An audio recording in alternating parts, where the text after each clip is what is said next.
الحمد لله وحده أشهد أن لا إله إلا الله وحده لا شريك له وأشهد أن محمدا عبده ورسوله اللهم صل وسلم على نبينا محمد وعلى آله وصحبه أجمعين أما بعد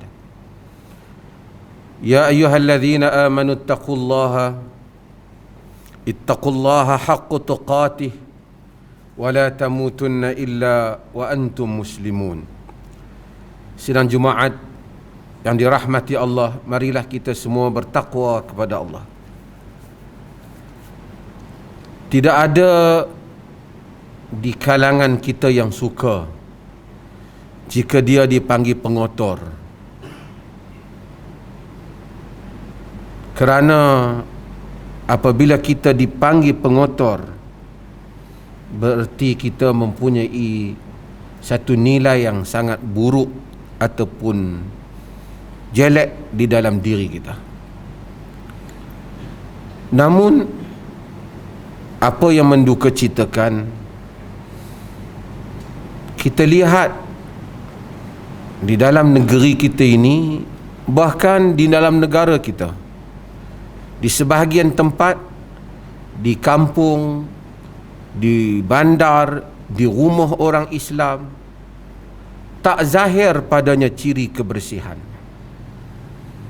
Kotor, kedai makannya kotor, dalam rumahnya kotor. Mungkin banyak rumah kita tak nampak kotornya kerana di dalam, tapi zahir sikap pengotor itu di hadapan rumahnya. Sampah yang ada di hadapan rumahnya dibuang, sungai yang dia cemari, air yang cantik dia buang sampah, dia buang plastik, botol sampah dan berbagai-bagai lagi, sehingga menjadikan alam yang indah yang Allah Subhanahu wa taala kurniakan kepada kita ini tercemar. Yang teruknya, yang peliknya, dia rasa tak salah, walaupun nampak kadang-kala sebahagian tu macam memahami agama.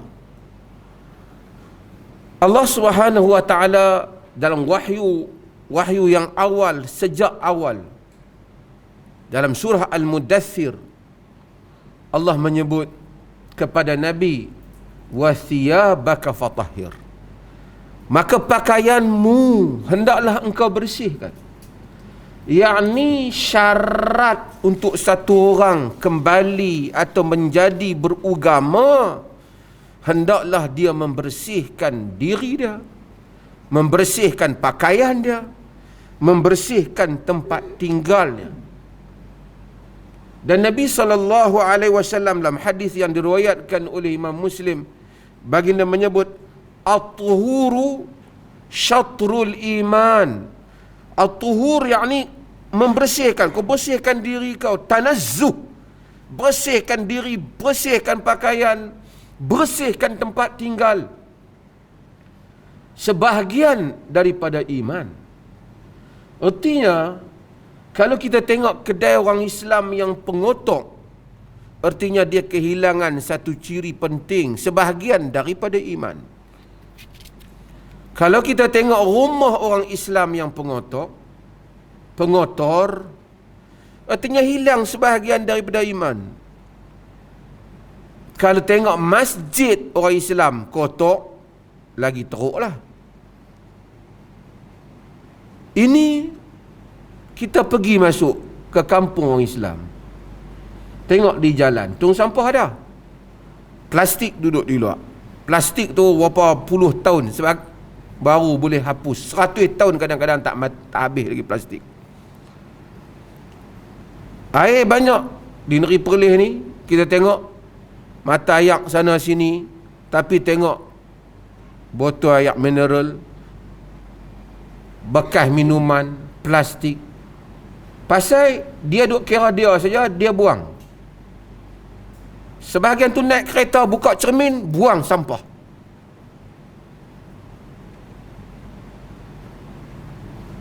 Nabi SAW dalam hadis yang diriwayatkan oleh Imam Muslim, Nabi kata, ittaqu al-la'anain, takutlah kamu kepada dua orang, ataupun orang yang kena laknat.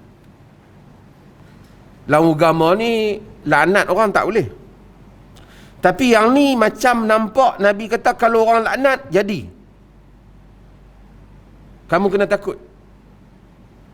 Sahabat tanya, wa man la'anan ya Rasulullah, siapa hak dua kena laknat ni?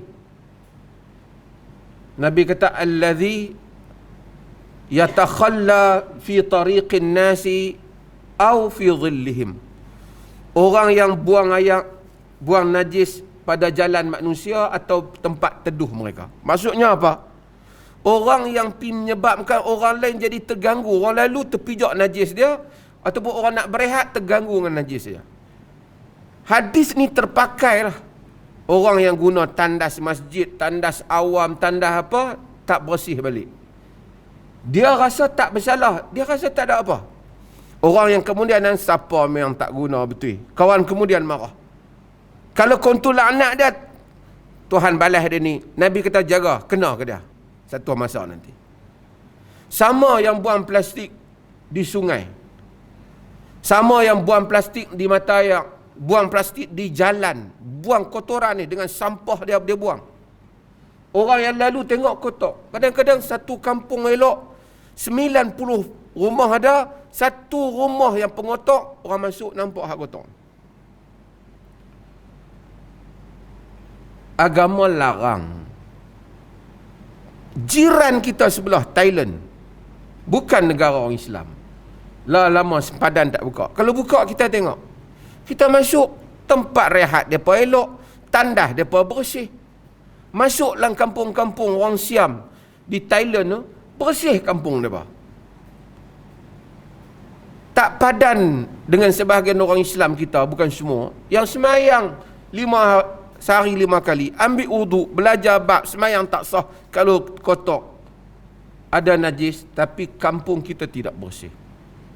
Maka dengan itu dalam kempen kita di Menteri Perlis ni, ke arah kebersihan supaya Perlis bersih, hijau, cantik seumpamanya, ia bukan soal kempen sekadar satu pentadbiran, ia adalah merupakan satu ciri amalan agama yang sangat penting. Tanda saya sebagai orang Islam, saya bersih. Tanda kedai ni kedai orang Islam, dia bersih. Hidangan makan dia bersih, barang bersih. Baki sisa kotoran lepas daripada bersiang ikan apa, semua kotoran dan sampah kedai ni pun bersih, diletakkan di tempat yang betul. Demikian juga rumah kita, sampah sarap apa semua betul. Jangan kita buang dalam semua air, buang di tempat yang malas. Sebahagian orang dia malas nak pergi buang sampah tu. Dia tak apa, biar sampah dia kena ke orang. Ini adalah merupakan amalan yang salah, yang bercanggah dengan sifat kebersihan yang diajar oleh agama. Mudah-mudahan kita semua menjadi masyarakat yang bersih. Barakallahu li wa lakum fil Qur'anil azim, wa nafa'ani wa iyyakum bil ayati wa dzikril hakim.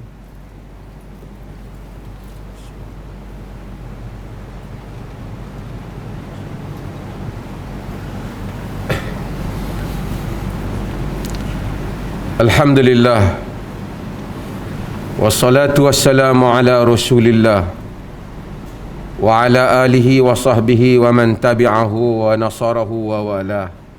Amma ba'd. Faya ayyuhal ikhwatul mu'minun, usikum wa nafsi bittaqwallah wa tazawwadu fa inna khaira zadi taqwa. Sidang Jumaat yang dirahmati Allah, Nabi SAW dalam hadis ajak kita. Nabi kata, man amana bi man bata syab'an wa jaruhu ja'i' ila jambihi wa huwa ya'lamu bih. Nabi kata, tak beriman dengan aku Satu orang yang tidur kekenyangan, sedangkan jiran yang duduk sebelah dia lapar, kelaparan, sedangkan dia tahu. Tidak beriman dengan aku. Maka orang Islam ialah masyarakat yang prihatin. Terutama kita ada jiran. Maka kita pastikan kalau kita cukup makan, jiran kita tidak tidur dalam kelaparan sedangkan kita tahu. Nabi sebut perkataan wa huwa ya'lamu bihi. Dia dalam keadaan dia tahu. Maka maksudnya orang Islam ni tahu dia orang susah, kita cepat pergi. Duka cita di negeri-negeri yang lain kita akan tengok. Di segi kita mungkin kita terlalu majoriti Muslim. Sebahagian negeri lain, kalau ada kemalangan ke apa, sampai persatuan lain dulu yang bukan Muslim pergi hantar bantuan. Tapi Alhamdulillah perkembangan mutakhir ni, masyarakat Islam pun dah baik di segi civil society dah, di segi perkembangan masyarakat madani kita. Apa-apa berlaku, orang Islam dulu sampai. Tahu orang susah, orang Islam dulu sampai. Kita tak boleh tidur dalam kekenyangan sedangkan orang lain dalam keadaan lapar. Mudah-mudahan Allah rahmati kita dan pelihara kita dan negeri kita daripada daripada bala dan bencana.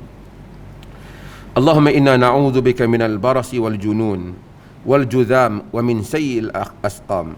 Ya Allah, lindungilah kami. Kami memohon denganmu, dengan perlindunganmu daripada penyakit sopak, penyakit gila, penyakit kusta dan penyakit-penyakit yang buruk. Allahumma ghafir lil muslimina wal muslimat wal mu'minina wal mu'minat al ahya minhum wal amwat innaka sami'un qaribun mujibud da'wat. Ya Allah, berikanlah petunjuk hidayah serta rahmat-Mu kepada kami sekalian, khususnya kepada pemimpin kami, Raja Pemerintah Negeri Perlis dan Raja Muda Perlis serta kaum kerabat baginda. Rabbana atina fid dunya hasanah wa fil akhirati hasanah wa qina adzaban nar. Barakallahu li wa lakum fil Qur'anil azim wa nafa'ani wa iyyakum bil ayati wa dzikril hakim.